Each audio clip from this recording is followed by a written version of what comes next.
Untuk pertama kalinya, aku meneteskan air mata membaca biografi dari seniman yang satu ini. Assalamualaikum warahmatullahi wabarakatuh. Hai semuanya.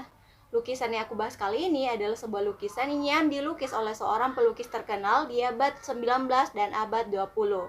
Dia bernama Edvard Munch dan nama lukisannya berjudul The Scream. Sebelum kita bahas lukisannya, yuk kita kenalan dulu dengan pelukisnya. Siapakah dia? Edvard Munch adalah seorang pelukis ekspresionis yang lahir pada tanggal 12 Desember 1863 di Lothar, Norwegia.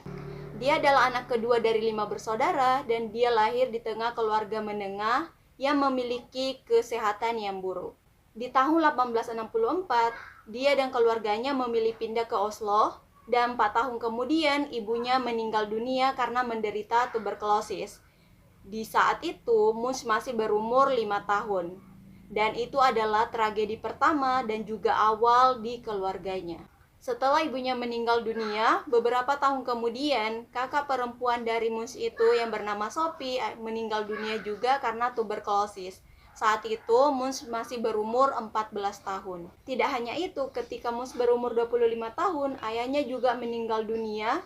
Dan ketika dia berumur 32 tahun, saudara laki-lakinya juga meninggal dunia. Munch masih memiliki beberapa saudara perempuan yang lain, tapi sayangnya mereka juga menderita penyakit mental. Jadi bisa dibilang kehidupan kecil Munch itu penuh dengan penderitaan di tengah keluarga yang sakit dan juga menderita penyakit mental. Bahkan Edvard Munch itu pernah berkata kalau penyakit jiwa dan kematian adalah malaikat maut yang terus mengawasi buayanya dan menemani dirinya sepanjang hidupnya. Ya teman-teman bisa bayangkan seorang anak kecil setelah ditinggal ibunya, setelah beranjak dewasa, ditinggal anggota keluarganya yang lain, terus ada saudara tapi menderita penyakit mental atau gangguan jiwa. Menurutku itu sangat luar biasa beratnya. Tapi teman-teman, ternyata bakat Munch ini dalam menggambar atau melukis itu sudah nampak ketika dia masih berusia sangat muda. Dan salah satu orang yang membuat dia mengembangkan bakat gambarnya itu adalah Christiania Bohem.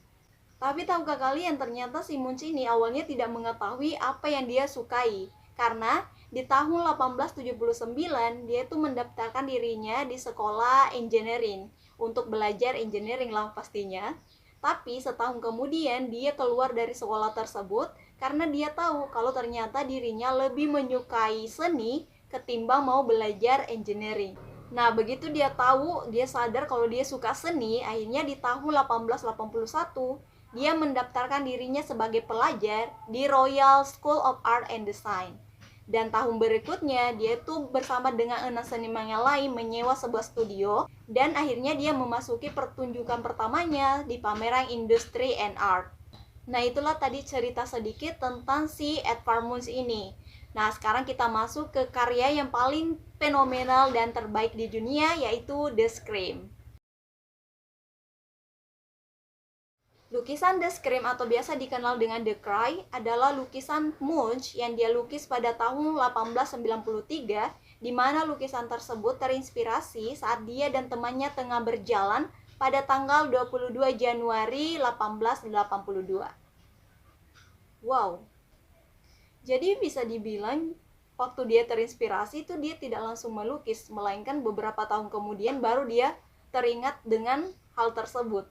Karena dia melukisnya di tahun 1893, padahal dia tuh jalan-jalan bersama temannya tuh di tahun 1882. Jadi jaraknya lumayan jauh juga baru dia melukis lukisan tersebut. Hal itu diketahui karena Munch menulis di diarinya yang kurang lebih seperti ini. Kalau lukisan itu dia lukis karena dia sedang berjalan bersama dengan kedua temannya. Tiba-tiba langit berubah menjadi merah, dia menjadi gelisah. Temannya terus berjalan, tapi dia tetap berdiri gemetar di tempatnya dengan kegelisahannya. Tiba-tiba dia mendengar sebuah jeritan yang melampaui batas melalui alam. Nah, beberapa kritikus itu berpendapat kalau langit merah di dalam lukisan The Scream itu adalah erupsi dari Gunung Krakatau. Tapi hal itu dibantah karena si Munch ini adalah seorang seniman yang ekspresionis. Jadi ketika dia membuat sebuah lukisan, dia tuh tidak mudah terpengaruh dengan kondisi alam di sekitarnya. Bisa dibilang juga dia adalah pelukis yang memang mengekspresikan jiwanya, yang dia alami itu yang dia jadikan sebagai lukisan. Jadi kalau misalnya kita mau tahu lebih dalam tentang seniman Edvard Munch, kita bisa lihat lukisan-lukisannya atau karya seninya. Karena dia adalah seniman yang suka menggambarkan sesuatu berdasarkan apa yang dia alami. Selain itu, sosok dalam lukisan tersebut juga masih ambigu nih teman-teman, karena tidak ada orang yang bisa mengetahui sosoknya, apakah dia laki-laki atau perempuan. Dan selain itu, dia juga tidak bisa diidentifikasi. Ada yang berpendapat kalau itu adalah Edvard Munch, dan ada juga yang berpendapat kalau itu adalah saudara perempuan dari si Edvard Munch, yaitu Laura. Tapi tetap saja, tidak ada yang bisa mengetahui siapakah sosok di lukisan tersebut. Nah, ini mungkin adalah tujuan dari Edvard Munch sendiri untuk memberitahukan kepada orang lain kalau kegelisahan dan depresi itu bisa dialami oleh semua orang, tidak menentu gendernya atau jenis kelaminnya. Baiklah teman-teman, itulah tadi pembahasan kita mengenai lukisan The Scream atau The Cry. Terima kasih sudah menonton. Don't forget to like and subscribe. See you on the next video. Bye-bye.